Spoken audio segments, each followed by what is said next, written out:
Buenas noches, hermanos. Bienvenidos a este espacio de la Unidad de los Cristianos.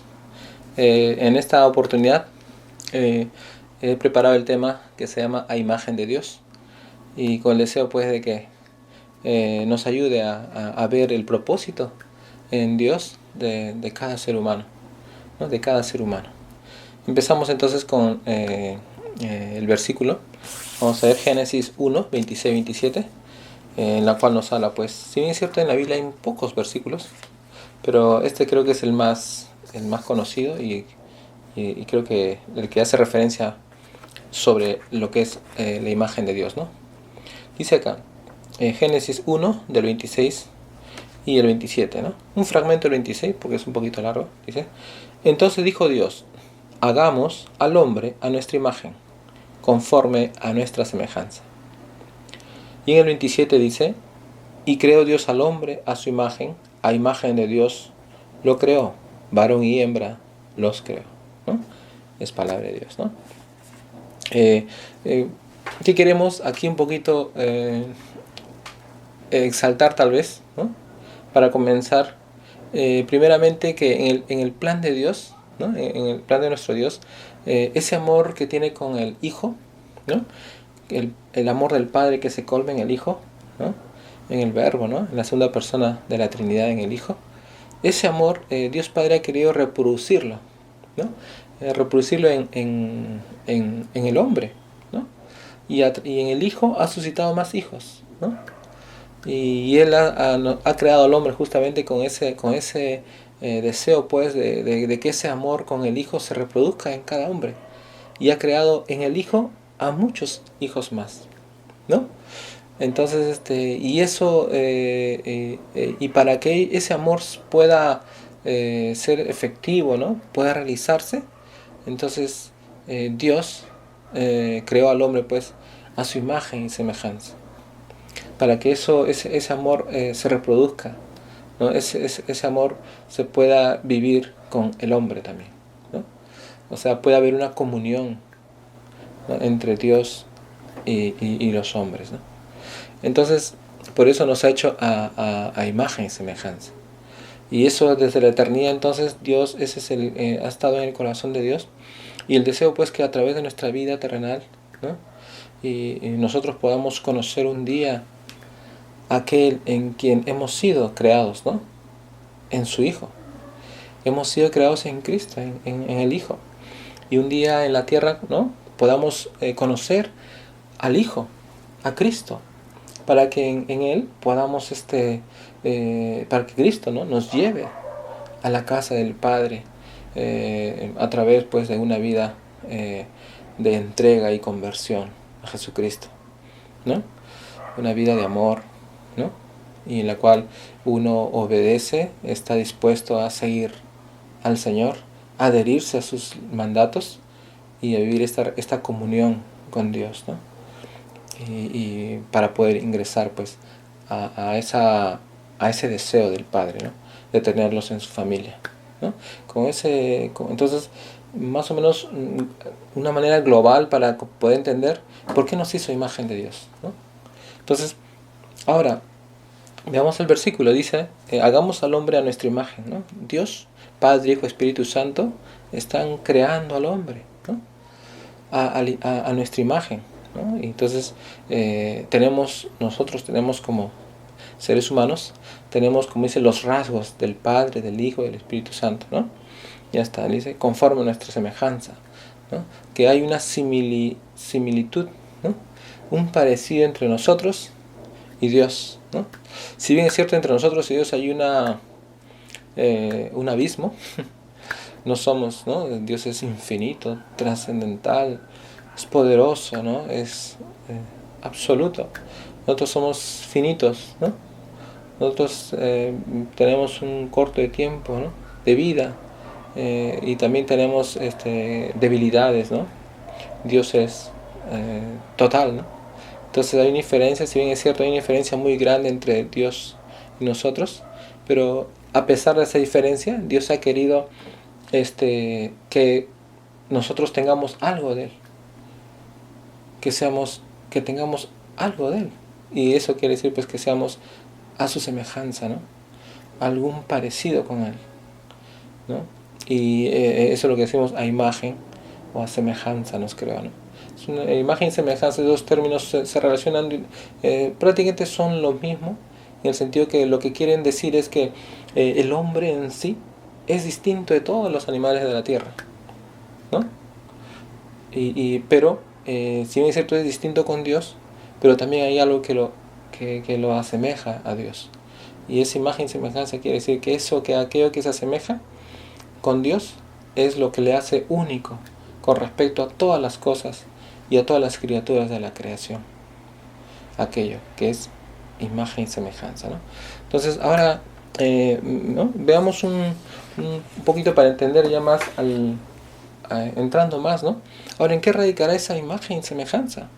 ¿Qué hay en el hombre que es imagen y semejanza? ¿No?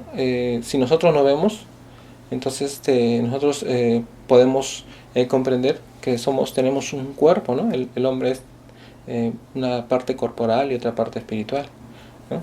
Nosotros ya bueno conocemos pues que tenemos un cuerpo y un alma, ¿no? Y eso ha hecho Dios para que podamos conocerle, ¿no? Conocerle más. Entonces, si bien es cierto el cuerpo, ¿no? Acá hay dos partes un poco que de alguna manera con el cuerpo nos parecemos mucho a los animales, ¿no? Tenemos toda nuestra parte biológica muy parecida a los animales, incluso al mono, ¿no? O al simio, lo que fuere, ¿no? Tenemos un parecido en cuanto al cuerpo.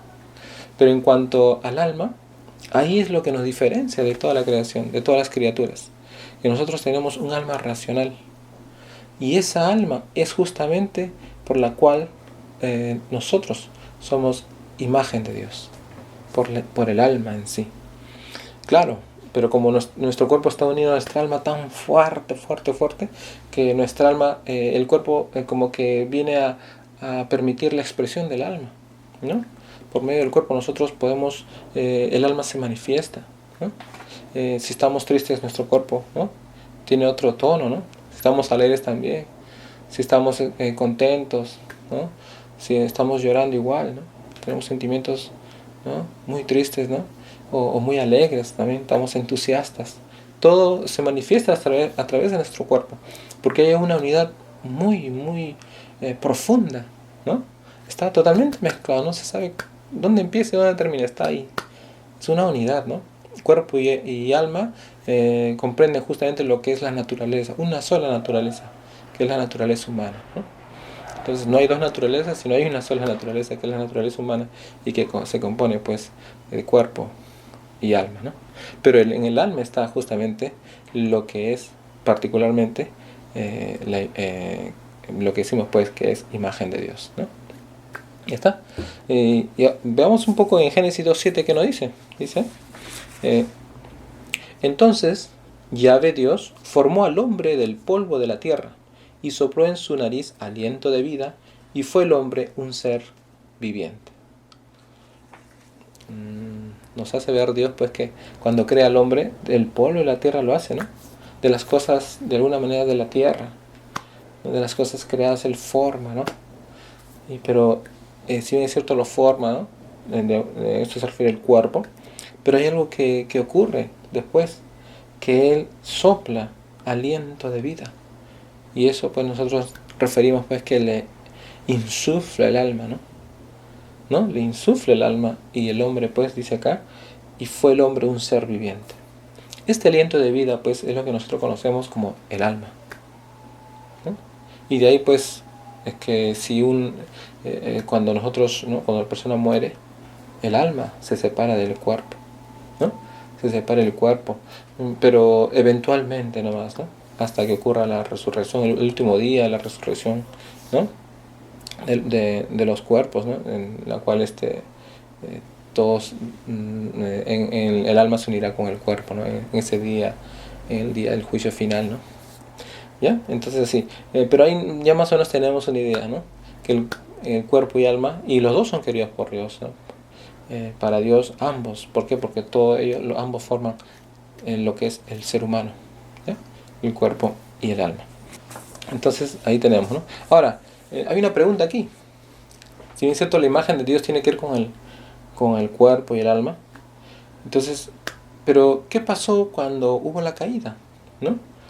Esta imagen se perdió, se rompió, ¿no? Cuando me refiero a la caída, quiere decir cuando Adán y Eva pecó, ¿no? Entró el sufrimiento en el mundo, la muerte, el hombre está sujeto al error, inclinado al pecado, se puede saber una depravación, una corrupción, ¿no? en el hombre, pero ¿la imagen se perdió o no? Entonces, ahí tal vez hay una diferencia en muchos hermanos de la Reforma, pero como no, para no entrar en estos detalles, lo que nosotros consideramos es que la imagen de Dios se mantiene aún después de la caída, pero sí está deteriorada, está afectada, está trastocada, ¿no? La caída, pues el pecado, ¿no? Cuando ingresa y en toda la naturaleza humana, hace que nuestra inteligencia y voluntad, que son las facultades justamente del alma, se vean de alguna manera menoscabadas, ¿no? Afectadas por ello. Pero el ser humano sigue siendo un ser libre, ¿no? O sea, la imagen de Dios ahí está de todas maneras. Está. ¿Por qué? Porque sus facultades no se han perdido. La inclinación al pecado, tal vez de alguna manera como que encamina mal a la inteligencia, ¿no? Como que mueve a la voluntad, a los deseos egoístas, pero no lo determina. Lo condiciona, sí, al egoísmo, pero no lo determina en el sentido de que con un esfuerzo de voluntad, con un esfuerzo de inteligencia, con una rectitud de voluntad, ¿no? puede encaminarse, porque es un ser libre, ¿no? Puede discernir y puede elegir, ¿ya? Eso, entonces la imagen de Dios se pierde y para eso podemos coger un versículo para que, ¿no? Nosotros consideramos este un versículo muy que nos da una idea de que esta imagen se mantiene, ¿no? En Génesis 9 del 5 al 6 nos dice, dice, porque ciertamente demandaré la sangre de vuestras vidas, ¿no? Más abajito dice, de mano del varón, su hermano, demandaré la vida del hombre.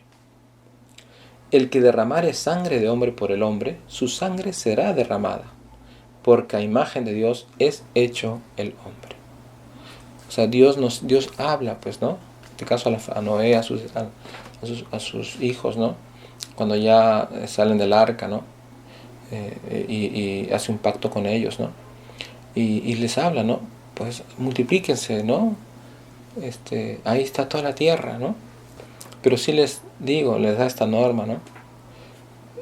Que no maten a nadie, no maten a ningún hombre, que eso va a ser para él una afrenta, ¿no? O sea, vamos a ir, va a ser una desobediencia grave hacia Dios, porque él dice, de mano del varón su hermano demandaré la vida del hombre. O sea, Dios no quiere que haya muertes, que haya asesinatos. El que derramare sangre de hombre, por el hombre su sangre será derramada, o sea, pagará, ¿no? Porque a imagen de Dios es hecho el hombre, ¿no? O sea, Dios está diciendo de que respeten la vida, porque Él es imagen de Dios. El hombre es imagen de Dios, es un ser especial.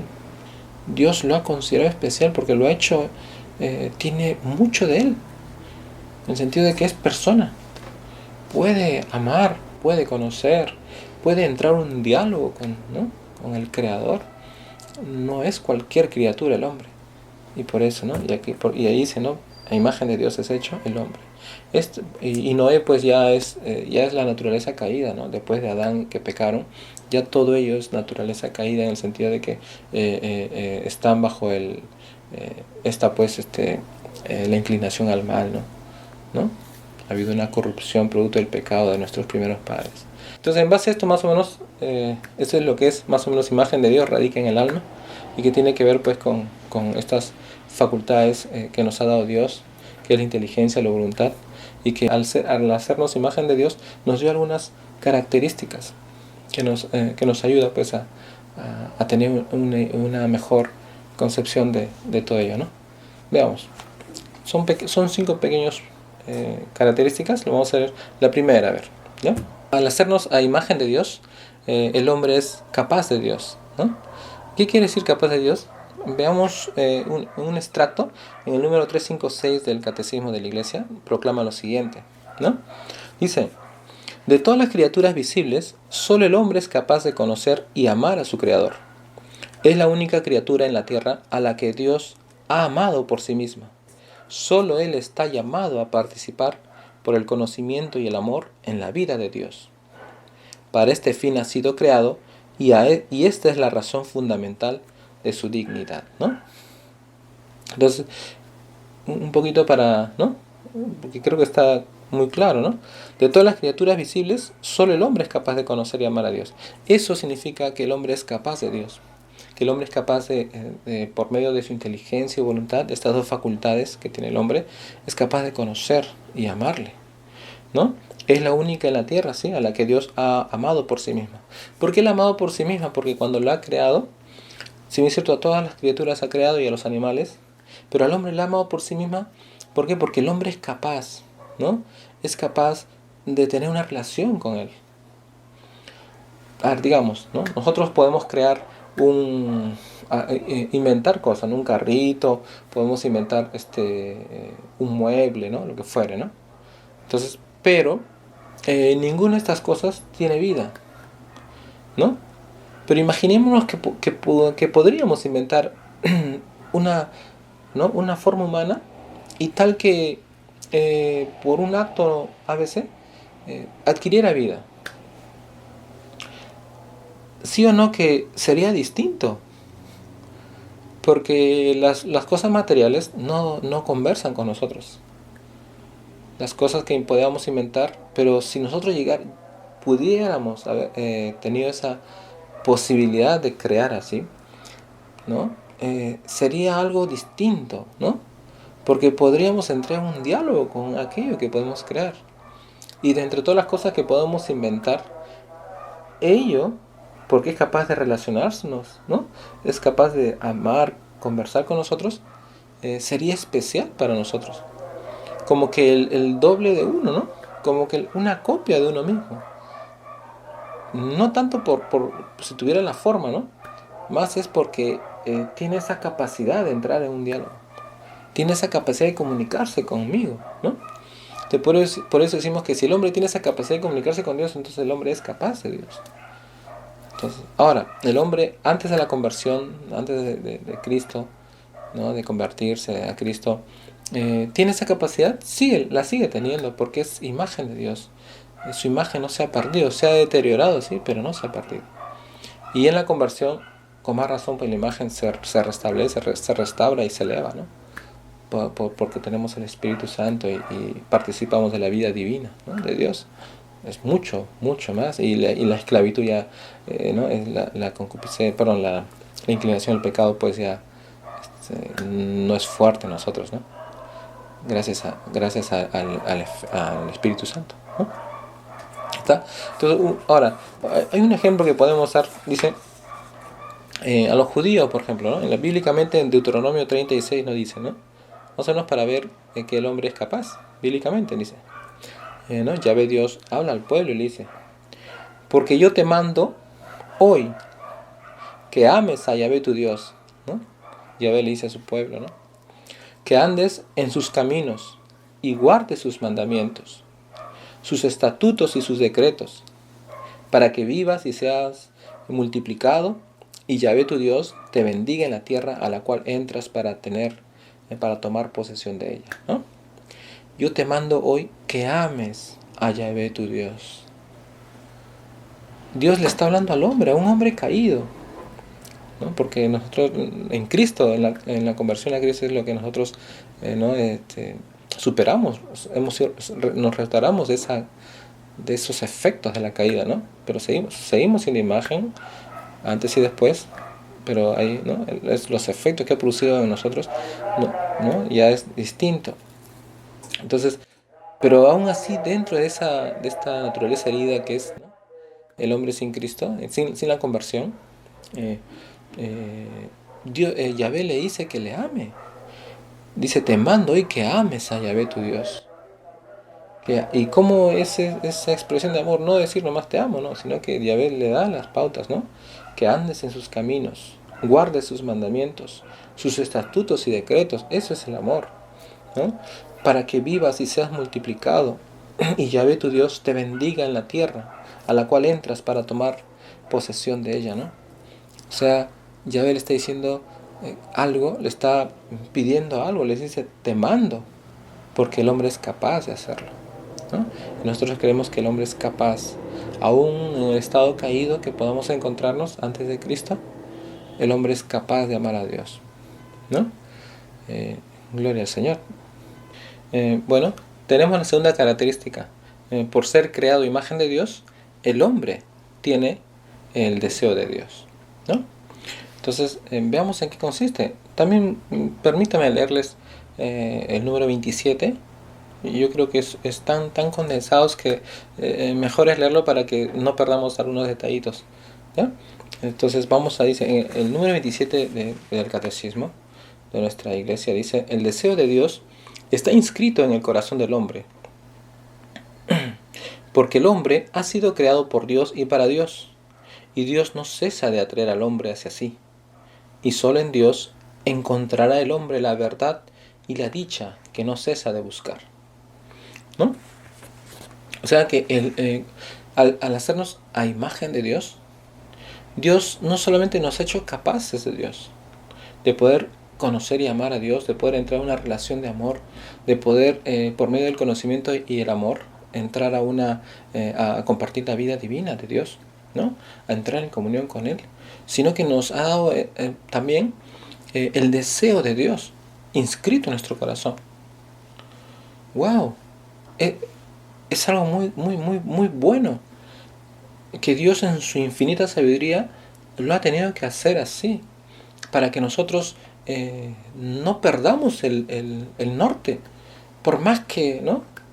Siempre existe ese deseo de Dios, y está tan fuerte, ha sido tan fuerte siempre, que no existe en el mundo ninguna cultura, ninguna en la antigüedad, que no haya tenido una inclinación hacia lo religioso. Todas las culturas, al menos que se han descubierto en diferentes lugares, han tenido esa inclinación religiosa, se han hecho esas mismas preguntas, ¿no? Sobre Dios, si existe algo más allá, ¿no? ¿Quién es Dios? ¿Dónde está? Existe, ¿no? Entonces se han hecho casi esas mismas preguntas, aunque puedan haber encontrado respuestas distintas, pero ellos se han dirigido siempre a lo alto, se han dirigido siempre a algo más trascendente a ellos, ¿no? Donde ellos puedan encontrar esa respuesta, ¿no? Equivocadamente o no, pero han tenido siempre todos algo en común: el deseo de Dios. Y nosotros vemos que todas las culturas, ¿no? Consideraban, nosotros sin ir muy lejos, ¿no? El imperio incaico tenía, ¿no?, como Dios al Inti, ¿no?, al sol, ¿no?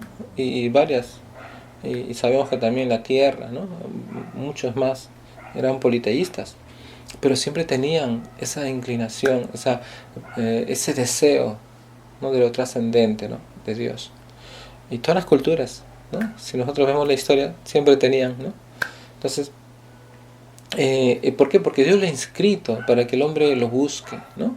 Y incluso el catecismo un poquito da más, dice: la razón más alta de la dignidad humana consiste en la vocación del hombre a la comunión con Dios. Cuando hablamos de dignidad, hablamos del valor de una persona humana, ¿no? Es una persona lo más sublime, ¿no?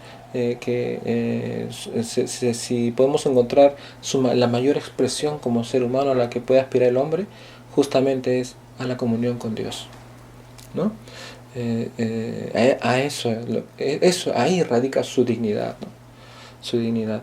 Entonces el hombre es invitado al diálogo con Dios desde su nacimiento, y eso lo vemos si uno empieza a meditar. Yo sé que ha habido en nuestras vidas momentos en los cuales algo nos hacía presagiar de que Dios existía en nuestros primeros años. Tal vez ya en la adolescencia para adelante muchas veces nos enamoramos y ¿no? Nuestras cabezas ya están en otras cosas, pero en la adolescencia para atrás, la niñez, siempre ha habido momentos, yo recuerdo también momentos en los cuales yo mismo he percibido que Dios me decía, o una voz me decía dentro de mi corazón, tú has nacido para lo bueno.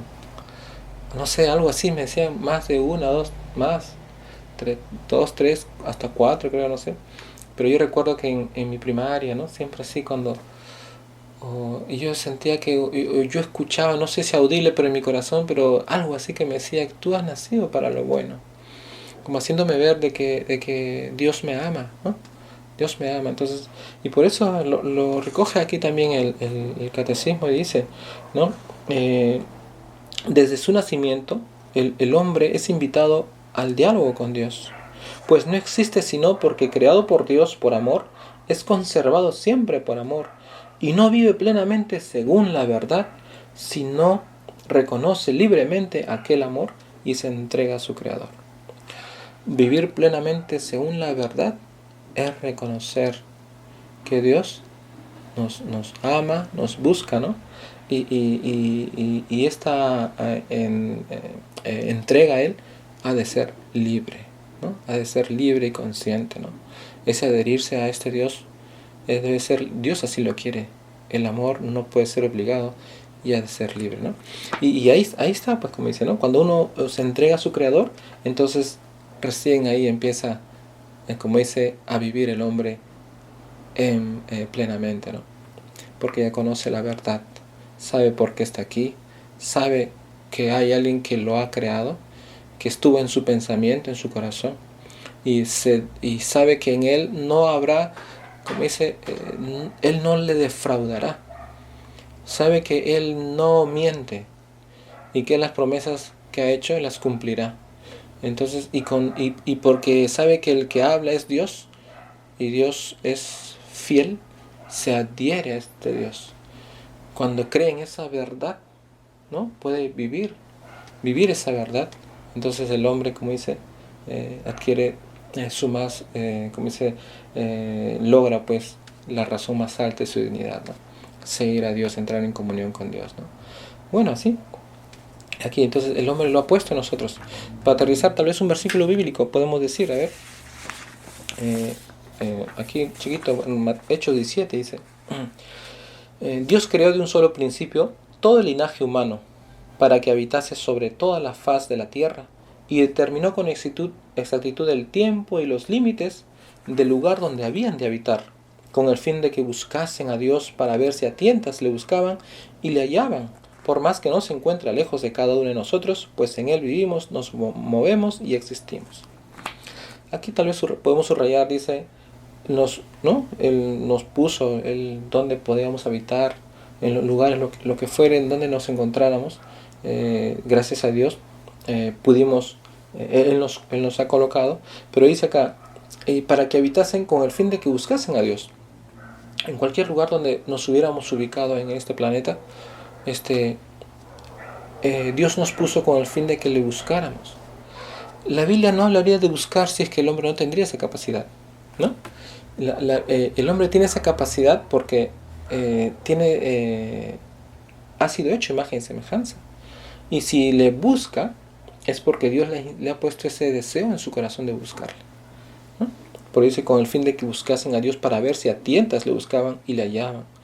Es cierto, cuando uno está, como ya después de Adán y Eva, todo es la naturaleza caída del hombre, porque tiene esta inclinación al mal y está sujeto al error. Entonces cuesta buscar a Dios, como a tientas, ¿no? Como a tientas, porque nuestra vida, como que nuestra libertad que la hemos ido, ¿no? De alguna manera ejerciendo, muchas veces las hemos ejercido mal y hemos adquirido hábitos de alguna manera que nos alejan de Dios, ¿no? Pero no es imposible, aunque sea tientas, no es imposible cuando uno con el esfuerzo de inteligencia y una recta voluntad decide buscar a Dios, decide hacerse preguntas, ¿no? Y Dios, que no juega a las escondidas, siempre se deja encontrar. Porque ahí dice, ¿no? Dice, para ver si a tientas le buscaban y le hallaban, por más que no se encuentra lejos de cada uno de nosotros, pues en Él vivimos, nos movemos y existimos. Cuando el hombre busca a Dios, Dios no se hace el desentendido. Si para eso le ha puesto el deseo de Dios, ¿cómo se va a hacer el desentendido Dios? Le ha puesto el deseo porque quiere atraerlo hacia Él. Quiere atraerlo. Ahorita, en este mismo momento, si tú te pones a pensar, yo sé que, porque es palabra de Dios, no es mi palabra, es palabra de Dios. Dios nos atrae de alguna manera, nos pone algo ahí que nos llama la atención. Es Dios quien ha inscrito ese deseo en nosotros y nos como que nos jala como un hilito tan delgadito, pero nos atrae. Es Dios que hace eso. Y lo ha hecho en todo hombre. En todo hombre. Claro, lógicamente, ¿no? Si el hombre se detiene un rato y medita, si pone toda su inteligencia y toda su voluntad, y aún más, si tiene la ayuda de otras personas que lo ayuden, con más razón, rápido lo encuentra. Dios no juega a las escondidas, todo lo contrario. Su deseo es que ¿no? Encontrar, tener un encuentro, entrar en comunión con nosotros, ¿no? Conversar, dialogar con nosotros.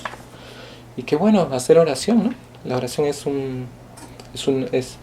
algo que identifica pues que el hombre es capaz de Dios y el hombre tiene ese deseo de Dios cuando entra en oración, ¿no? Bueno, ya si tú estás convertido, gloria a Dios, sabes a lo que estoy hablando. Y si no te has convertido a Cristo, la oración es un momento en la cual indescriptible, ¿no? En la cual este deseo de Dios se hace vivo y uno puede conversar realmente con su Padre, con su Señor, ¿no? Gloria a Dios. Bueno, el punto 3 es, por haber sido hecho a imagen de Dios, el hombre tiene conciencia moral. ¿Qué significa esto? ¿No? Vamos al punto 1776. Yo creo que nos va a dar una idea muy clara de a lo que nos referimos, ¿no? Veamos, dice: en lo más profundo de su conciencia, el hombre descubre una ley que él no se da a sí mismo, sino a la que debe obedecer y cuya voz resuena cuando es necesario en los oídos de su corazón, llamándole siempre a amar y hacer el bien y evitar el mal. Haz esto, evita aquello. Porque el hombre tiene dicha ley inscrita por Dios en su corazón. Obedecerla constituye la dignidad misma del hombre y por ella será juzgado. La conciencia es el núcleo más secreto y el sagrario del hombre, donde él se encuentra, a solas con Dios, cuya voz resuena en lo más íntimo de aquel. Y mediante la conciencia se da a conocer en modo admirable aquella ley cuyo cumplimiento consiste en el amor a Dios y al prójimo, ¿no? Entonces, bueno, creo que está claro, pero simplemente damos algunos, ¿no? Alguna pincelada. A ver, lo que aquí nos está diciendo es que al ser creado a imagen de Dios, el hombre Dios le ha dado al hombre, le ha inscrito en su corazón una ley natural, una ley moral natural, ¿no? Que esta ley inscrita en su corazón resuena, ¿no? Resuena en lo más íntimo del hombre. Cuando él está a solas, él se da cuenta que escucha una voz, ¿no? Que no es de él, o que él no se da a sí mismo. Es una voz, pero que él no es la de él. Es una ley, dice algo que no es, que él mismo no lo ha creado. Esa es la voz, pues, la voz de esta ley, pues, es la voz de Dios. Que Dios nos va, por medio de esta ley inscrita en nuestro corazón, nos va guiando cómo debemos andar o no para poder entrar en comunión con Dios, para preparar nuestro camino para Dios, porque en la medida que nosotros obedecemos a esta ley inscrita en nuestro corazón, que nos habla por medio de nuestra conciencia, esa vocecita que está ahí, nos acercamos a Dios, y en la medida que la desobedecemos o la desoímos, ¿no? Nos alejamos de Dios y por ende nos apartamos de Dios, ¿no?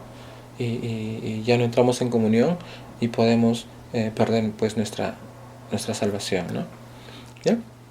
Entonces dice, en lo más profundo de su conciencia el hombre descubre una ley que él no se da a sí mismo, sino a la que debe obedecer y cuya voz resuena cuando es necesario en los oídos de su corazón, llamándole siempre a amar y hacer el bien y evitar el mal, ¿no? Haz esto, evita aquello. Por ejemplo, digamos, digamos, ¿no? Yo sé, pues, ¿no? Que no debo levantar falsos testimonios, no debo, como dice, chismear, ¿no? Poniendo en ridículo a alguien o hablando cosas de alguien. Yo lo sé, pero lo hago. Entonces, cuando yo empiezo a hacerlo, o después que lo haya hecho, hay una voz que me dice que lo que he hecho está mal. Hay una voz que no es mía, pero que resuena ahí en mí. Muchas veces cuando estoy en pleno acto o estoy a punto de hacer, me anuncia que lo que voy a hacer está mal. Y me dice, no hagas eso, evita eso. Y cuando ya lo he hecho, he chismeado, lo que fuera, también me dice, aprueba o desaprueba lo que he hecho. Y esta voz, de alguna manera, como que está ahí en esos momentos, en las circunstancias ahí más difíciles, en la cual yo tengo que tomar decisiones, ¿no? O ya he hecho algo, ¿no? Errado. Está ahí y resuena. Entonces, la medida que yo accedo a eso, ¿no? Si yo sé que no debo chismear, no debo levantar falsos testimonios, pues, porque el chisme, pues, generalmente trae eso, ¿no? ¿Por qué chismeo, no? Si no, no se llamaría un chisme, ¿no? Cuando uno habla bien de otras personas, eso no es chisme, al contrario, ¿no? Está haciendo algo bueno, ¿no? Pero normalmente el chisme no es para hablar bien, sino es para hablar cosas que uno ha visto, pero que lo que hace al fin es bajar a la persona, ¿no? No es para que los demás piensen algo bueno, ¿no? Entonces, ahí, ¿no? Entonces, está esta ley inscrita en nuestros corazones, ¿no? Entonces, y con esta ley seremos juzgados. Si yo sé por mis estudios, ¿no? que no debo, al menos sé los 10 mandamientos mínimos, ¿no? No levantarás falsos testimonios, ni mentirás, y yo lo hago, esta ley me hace recordar aquello, porque esta ley inscrita es de Dios, es la voz de Dios, viene de Dios, del corazón de Dios, y la ley de los 10 mandamientos también se reflejan, porque todo lo que viene de Dios, las leyes que vienen de Dios, no se contradicen. ¿Por qué? Porque vienen del Creador. No hay contradicción en ellas.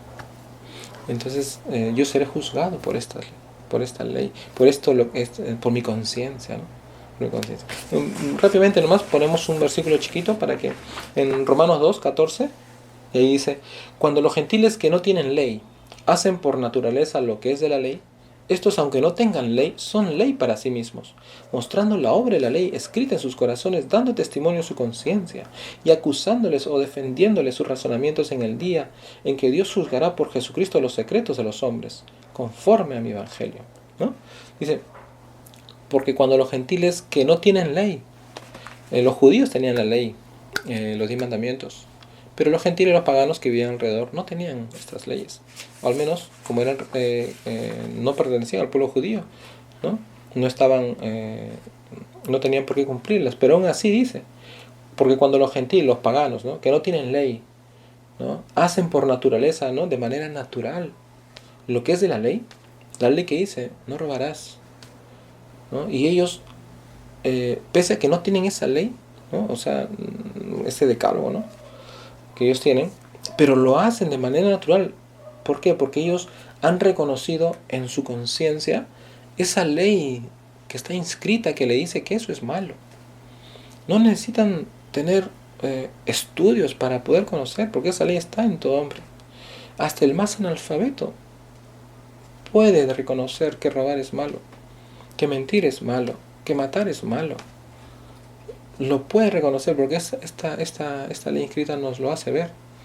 Y estos gentiles, por más paganos que sean, por más que no sean el pueblo escogido de Dios, lo que fuere, ellos lo hacían de manera natural. Pese a que no tenían esa ley, ellos no robaban. O sea, ¿no? Un ejemplo. Entonces, y hacían lo que era de lo que los judíos tenían en la ley.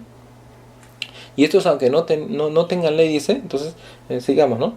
Dice, porque cuando los gentiles que no tienen ley hacen por naturaleza lo que es de la ley, estos, aunque no tengan ley, son ley para sí mismos, ¿Por qué? Son ley para sí mismos porque ellos están obedeciendo esa ley natural en su corazón, ¿no? Están haciendo conforme a lo que su corazón les manda, a esta voz que resuena en sus conciencias, ¿no? Y son ley para sí mismos, mostrando la obra de la ley escrita en sus corazones.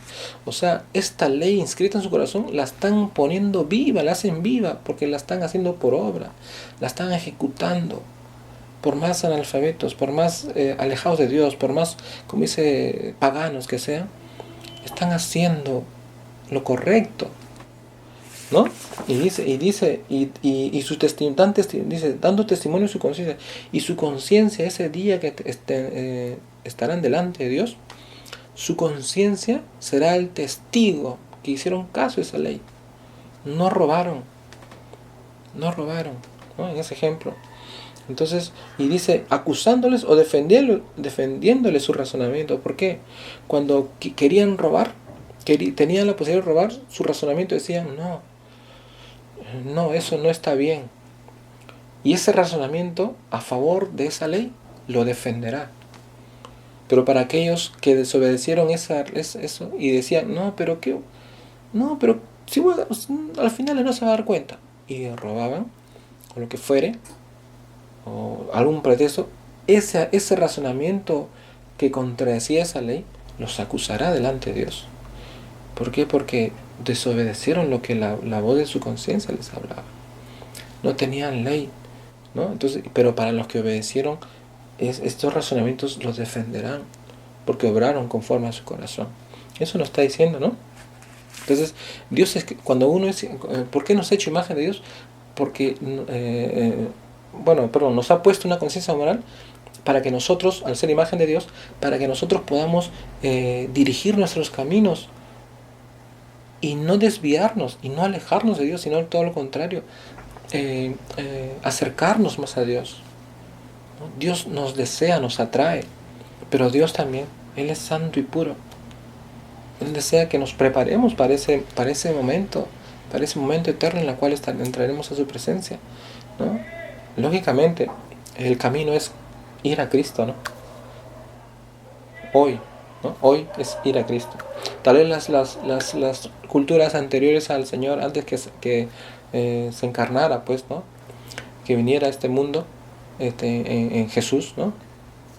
Tal vez las culturas anteriores no hayan podido tener esa oportunidad, ¿no? de ir a Cristo, pero serán juzgados por esa ley inscrita en sus corazones. Ahí dice bien claro.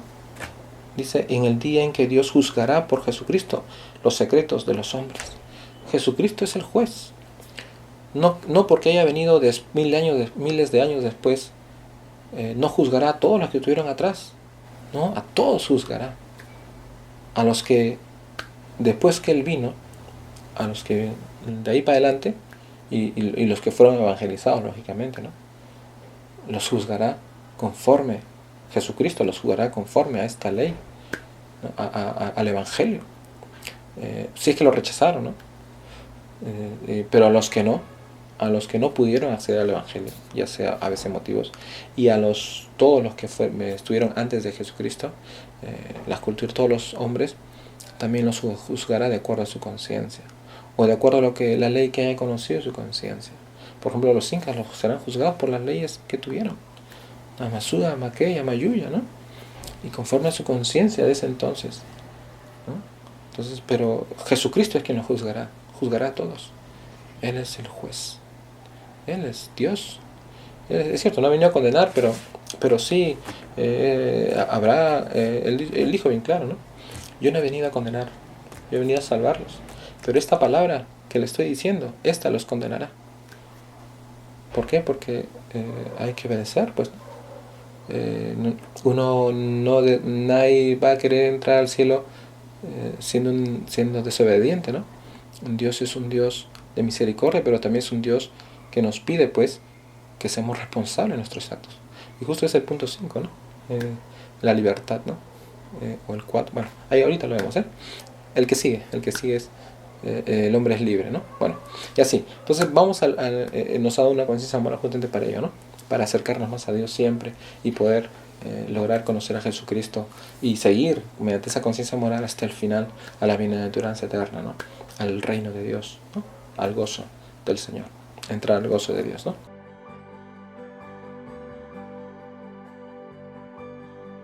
Gracias, Señor, por tu palabra, Señor, en todo lo que hemos visto en este video, Señor, que nos has enseñado sobre la imagen de Dios, Señor, que tú nos has creado por amor a tu imagen, a la imagen.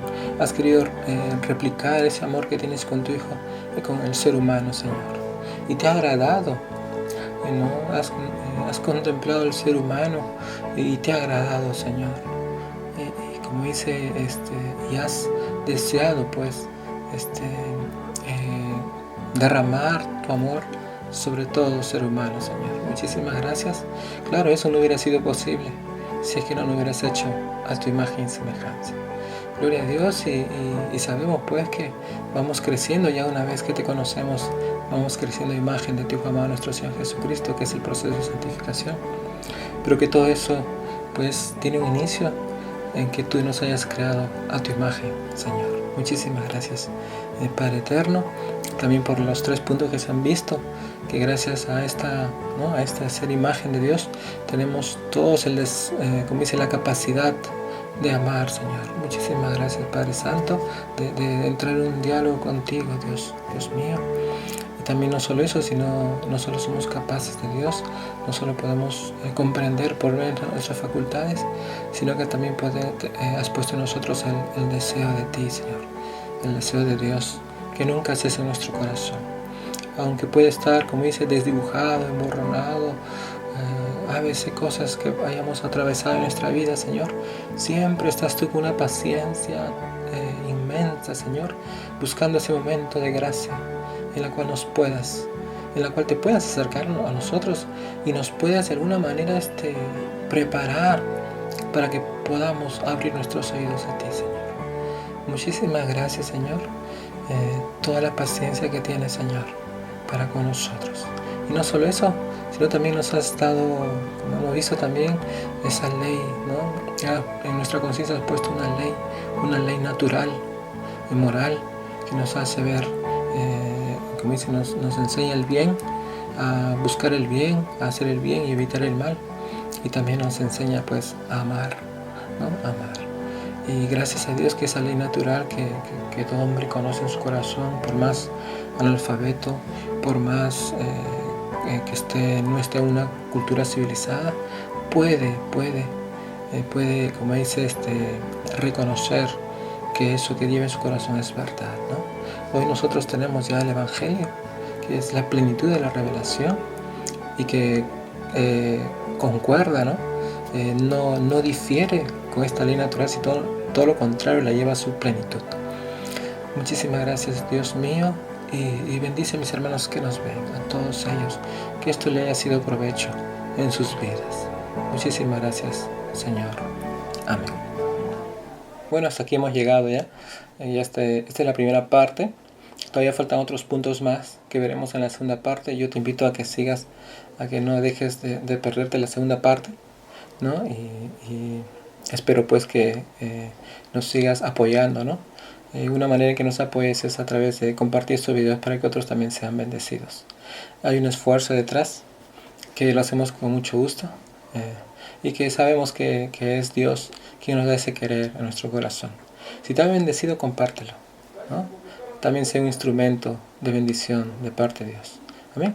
Porque al final somos mensajeros, somos instrumentos de Dios. Y bueno, y este es un canal para ello, para la unidad de todo ser humano. Que Dios te bendiga y nos vemos hasta el siguiente video, ¿no? Hasta luego.